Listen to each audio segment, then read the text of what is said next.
Om. Gayatri Mahamantra with your back straight, both hands upon your laps, left beneath the right. Om Bhur Bhuvah Swaha Tatsavitur Varenyam Bhargo Devasya Dhimahi Dhiyo Yona Prachodayat. Invocation of the Divine Master, Adi Guru Muni Vedvyas.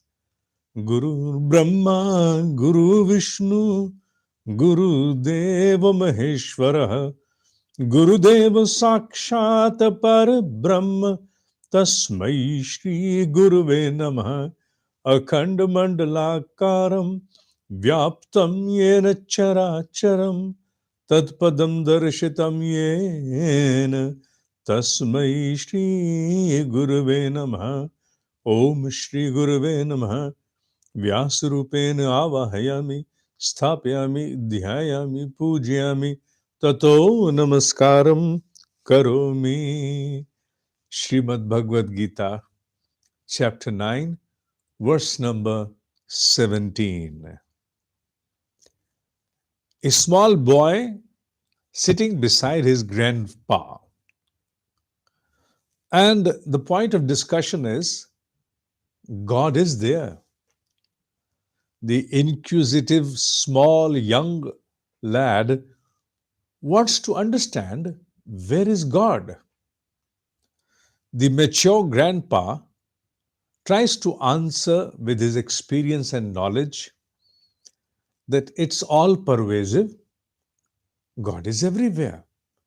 Wherever you sight, God is there. The small lad is not able to gather.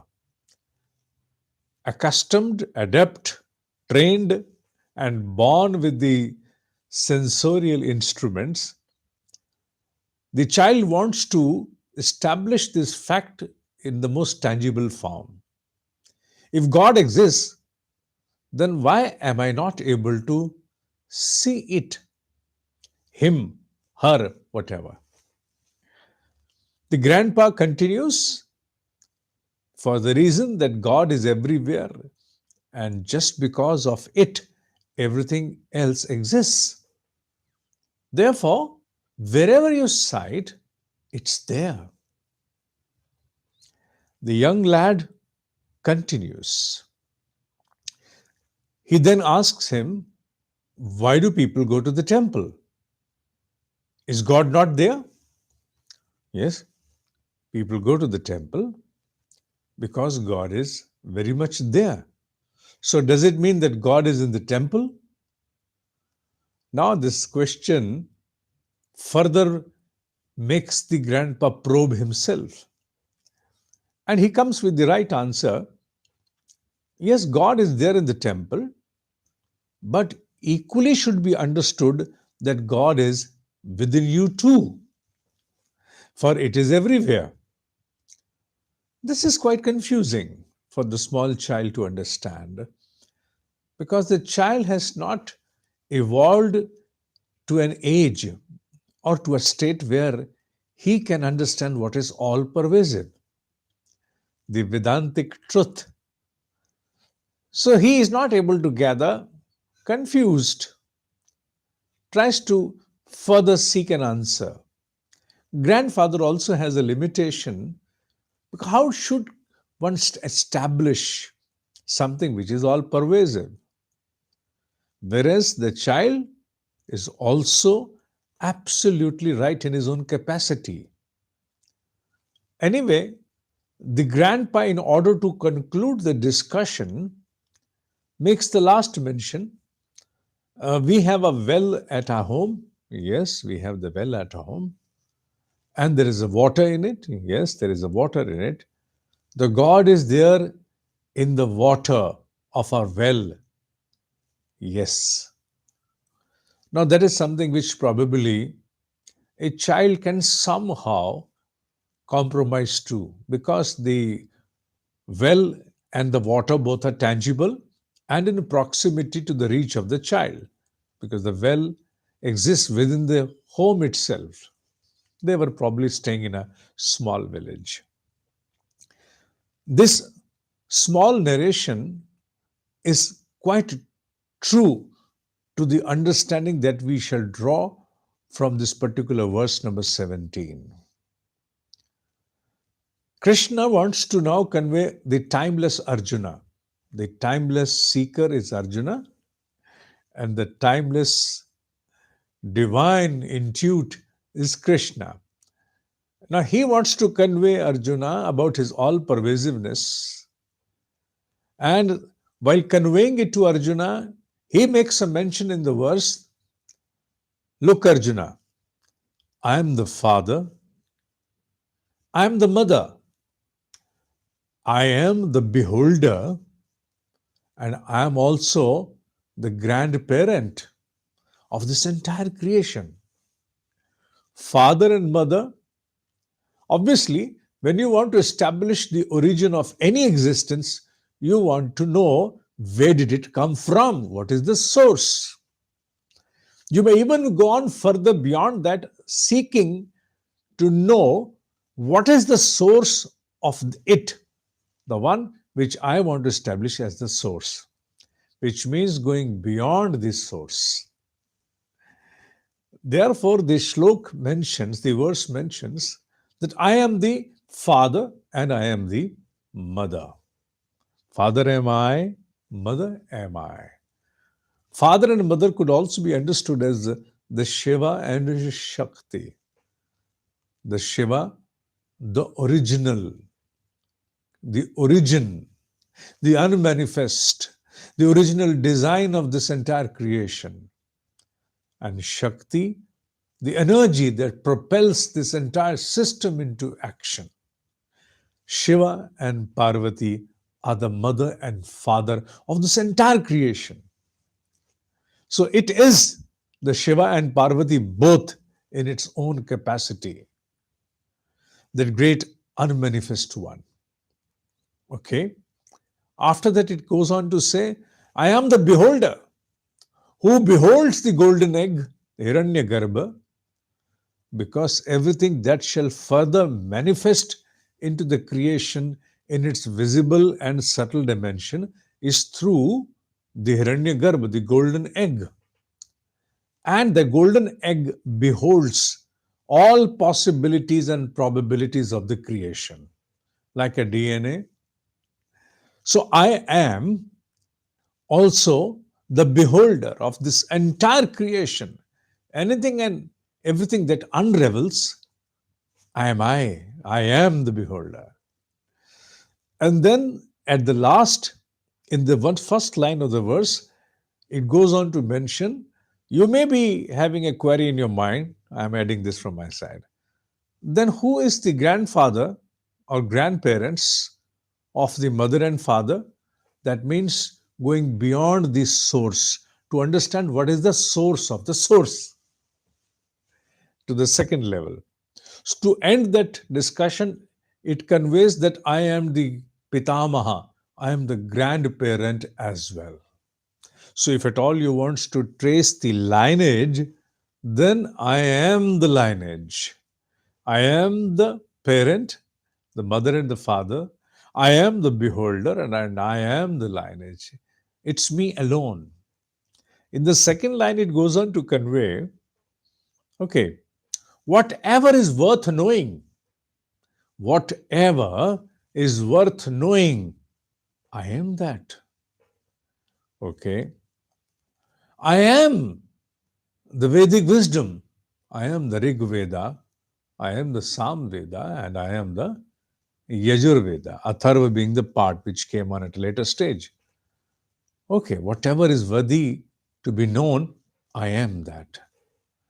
And not only that, if you really want to understand it more, then I am the cosmic vibration, the mother of all cosmic vibrations, that is the Omkar, Om, which further, when it unravels, then it leads to 24 subtle vibrations that we understand as Gayatri Maha Mantra.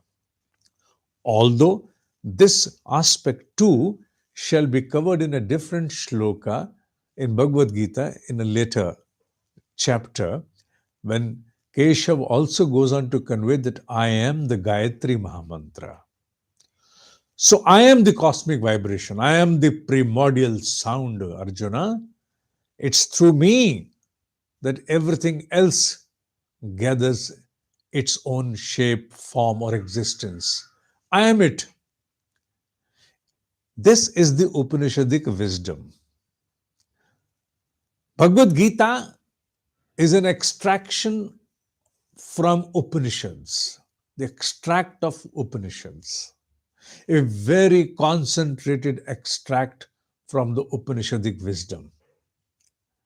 And according to the Upanishadic wisdom, it alone exists. Anything and everything that exists is because of it. It means the Almighty. If it is not there, then nothing can be there. The question when people convey, when they bring before them a question whether it exists or it does not exist, both the questions are within the brackets of the larger reality, that is it. And it is there. It is there in the black, it is there in the white.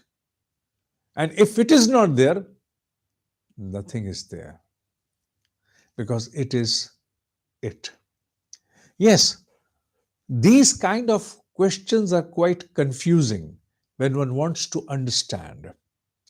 Because they do not lead you to a conclusive end initially.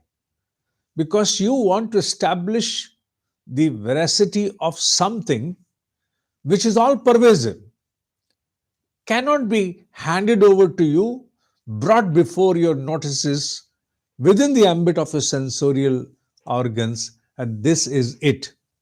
No, it's not possible. When you go on to negate and accept, affirm and then negate as well, for a reality which is all pervasive, any common mind shall undergo a spell of confusion.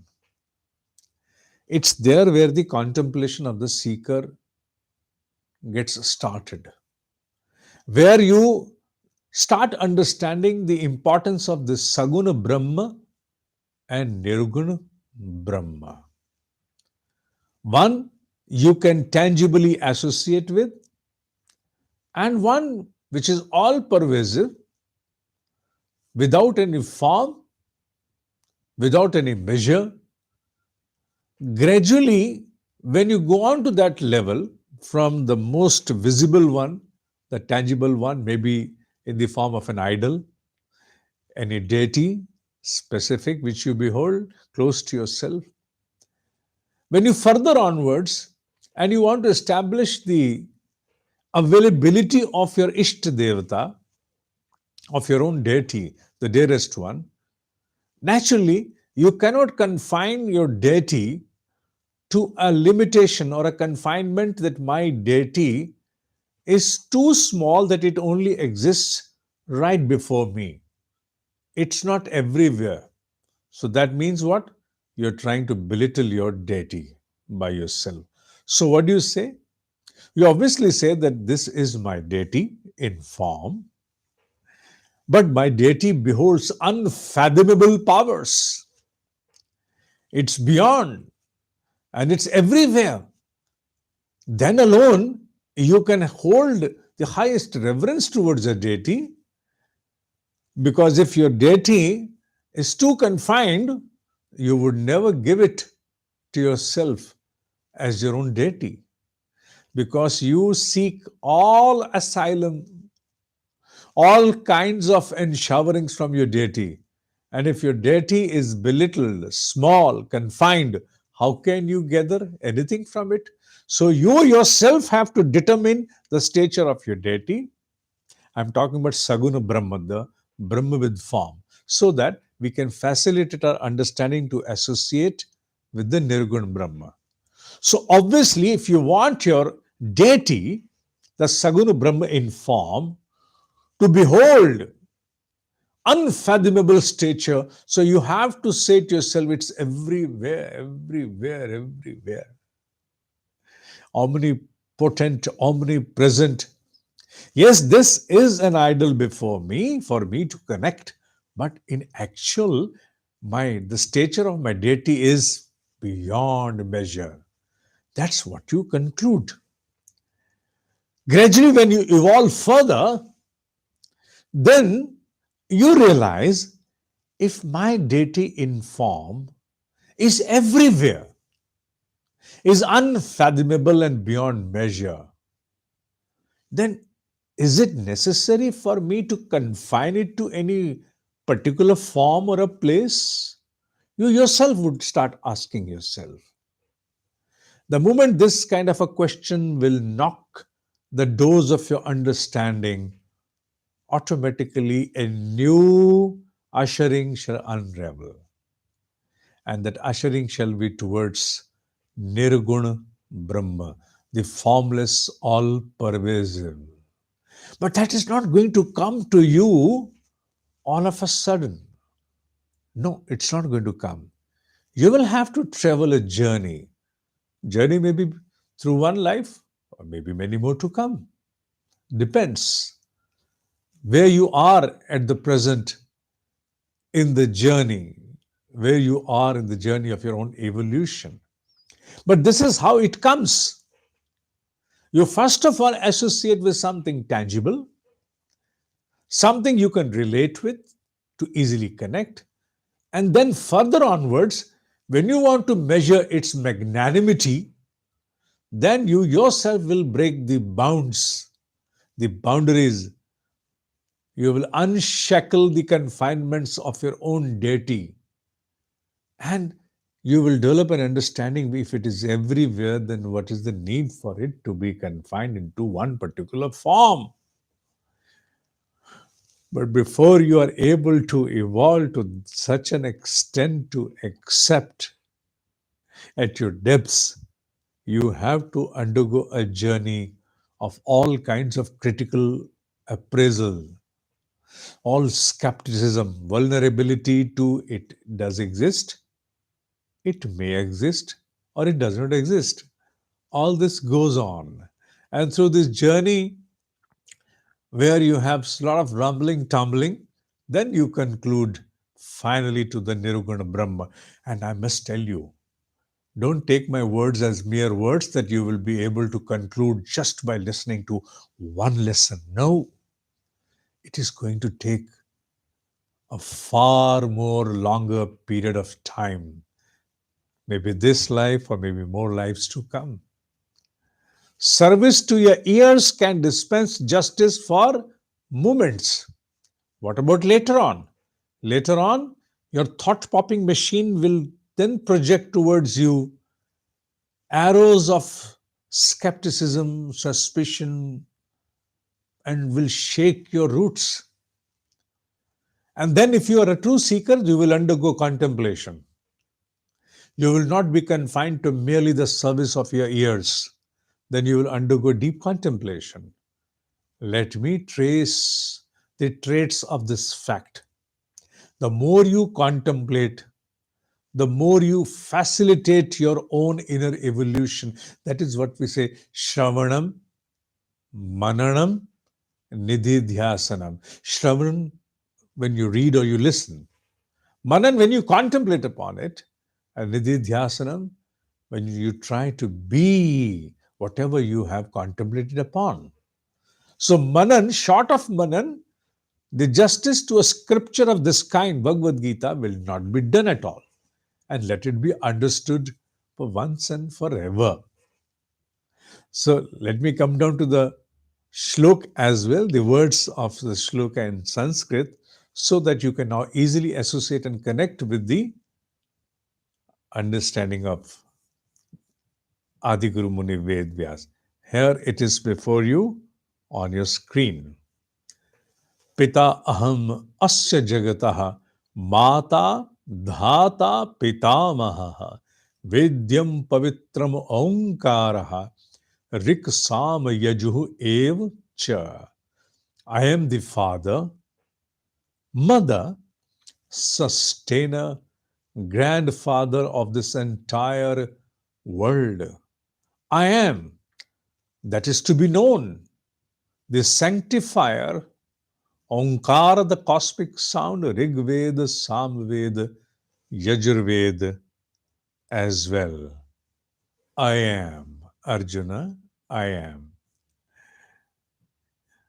Having heard this, if you really want to further towards Nididhyasanam, do try to listen once again and allow the free reach of any kind of doubt or skepticism to crop within your understanding. Unless you will slog and struggle within yourself through contemplation, you will not be able to further. Remember that. Service to years is no growth unless you contemplate upon it and then arrive the conclusion through struggle, an inner struggle, the struggle which even a seed has to undergo before germination. That's all for today. ओम ही सत्य है, ओम ही सत्य है, ओम ही सत्य है.